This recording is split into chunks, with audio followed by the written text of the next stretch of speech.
Begini Pak, ini cukup menarik ya Pak ya. Ini ada pertanyaan nih dari saya. Ini merupakan pertanyaan klasik yang banyak dari saudara-saudara kita Muslim menanyakan hal ini. Pertama adalah, jikalau memang mereka menganggap bahwa Injil kita ini palsu, Pak. Pertanyaannya, ya, kalau memang palsu, apakah mereka punya Injil yang asli itu? Aslinya mana? Aslinya mana gitu? Gitu ya. Itu muncul loh Pak, itu ada satu spanduk Bible tidak asli.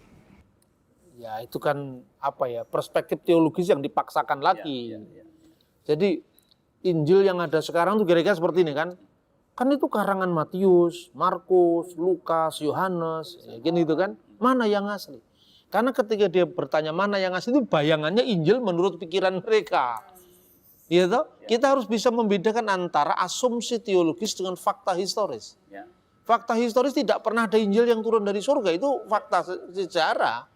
Jadi kalau misalnya dia tanya mana Injil yang asli, memang tidak pernah ada buktinya. Yang asli ya memang Matius, Markus, Lukas, Yohanes itu. Kenapa saya katakan asli?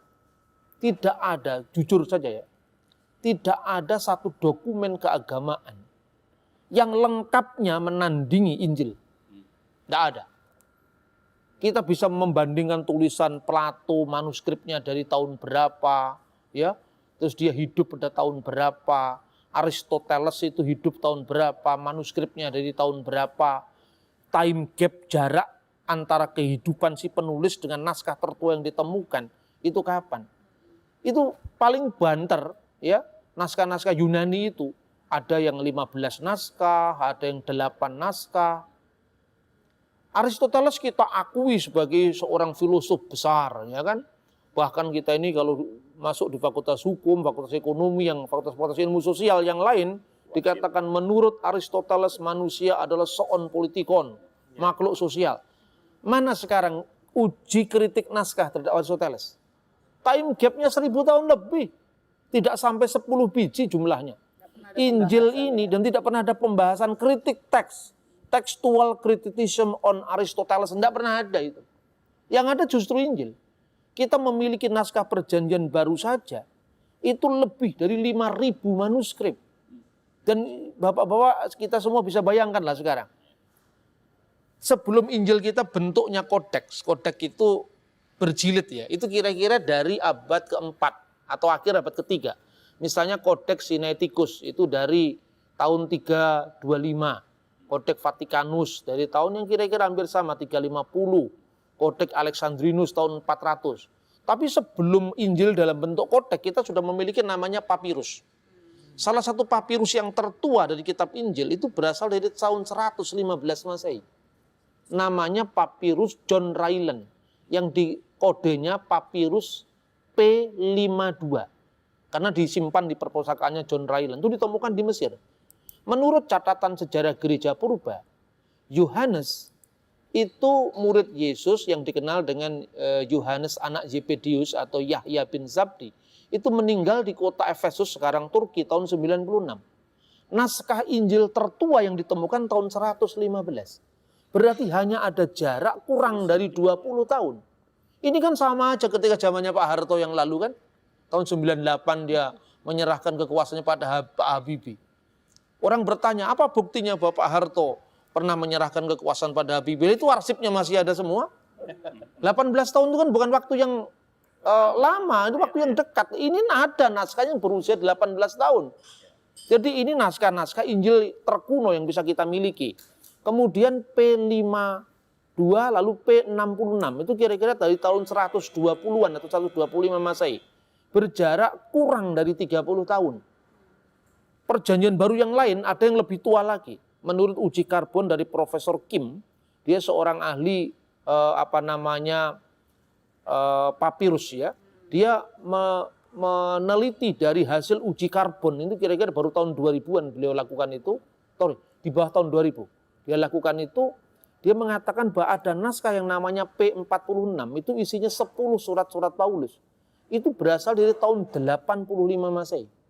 Nah kalau kita belajar selama ini misalnya dengan Novum Testamentum Greek ya, edisi kritis kitab suci itu baru ditentukan abadnya. Karena itu memakai hasil uji karbon di awal abad 20 atau 21 awal ini terbaru, hanya berjarak belasan tahun dari kehidupan Paulus. Sekarang sudahlah, nggak usah ngomong Alkitab, nggak usah ngomong Quran, nggak usah ngomong Veda, nggak usah ngomong apa, ngomong sejarah saja.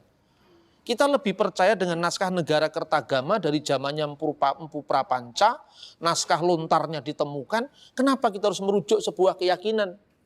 Keyakinan yang tidak bisa diverifikasi. Tapi kalau bisa diverifikasi silakan itu.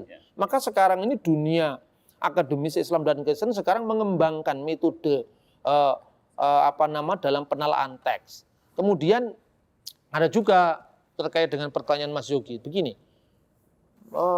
di antara murid-murid Nabi Isa itu ada yang sama sekali tidak pernah ketemu dengan Nabi Isa sama sekali. Itu kan ada yang seperti itu.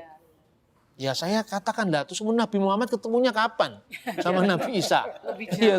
Lebih jauh kan waktunya. Kenapa standar yang sama tidak diberlakukan ketika Islam memahami kitab? Ini saya kira standar ganda. Ini tidak fair gitu loh. Jadi kalau mengkritisi agama orang, teksnya sendiri dikritisi. Jangan teksnya sendiri kemudian diprotek, tidak boleh dibahas, tapi kitabnya orang diedel-edel. Saya kira itu bukan sikap akademis yang bertanggung jawab. Saya kira jelas ya. Ketika saudara muslim mengucapkan kiranya Allah memberikan taufik dan hidayahnya kepada kita. Taufik dan hidayat itu adalah bagian dari karya Roh Kudus. Kenapa kamu menolak Muhammad sebagai nabi? Sementara kami mengakui Isa sebagai nabi. Ya, seperti yang kita bicarakan tadi. Jadi kita harus menempatkan agama itu bukan ruang hampa budaya. Agama itu muncul dari konteks sejarah. Karena itu kita harus mengembalikan terminologi-terminologi keagamaan itu pada asal usul. Makanya membaca Alkitab itu tidak bisa seperti simsalabim, tidak bisa. Dia harus memakai metodologi yang benar ya, yang berkaitan dengan sejarah dan juga di dalam kita memahami batas-batas ketika kita melihat agama orang lain tidak boleh dari perspektif kita. Ibnu Katsir hidup di abad 14.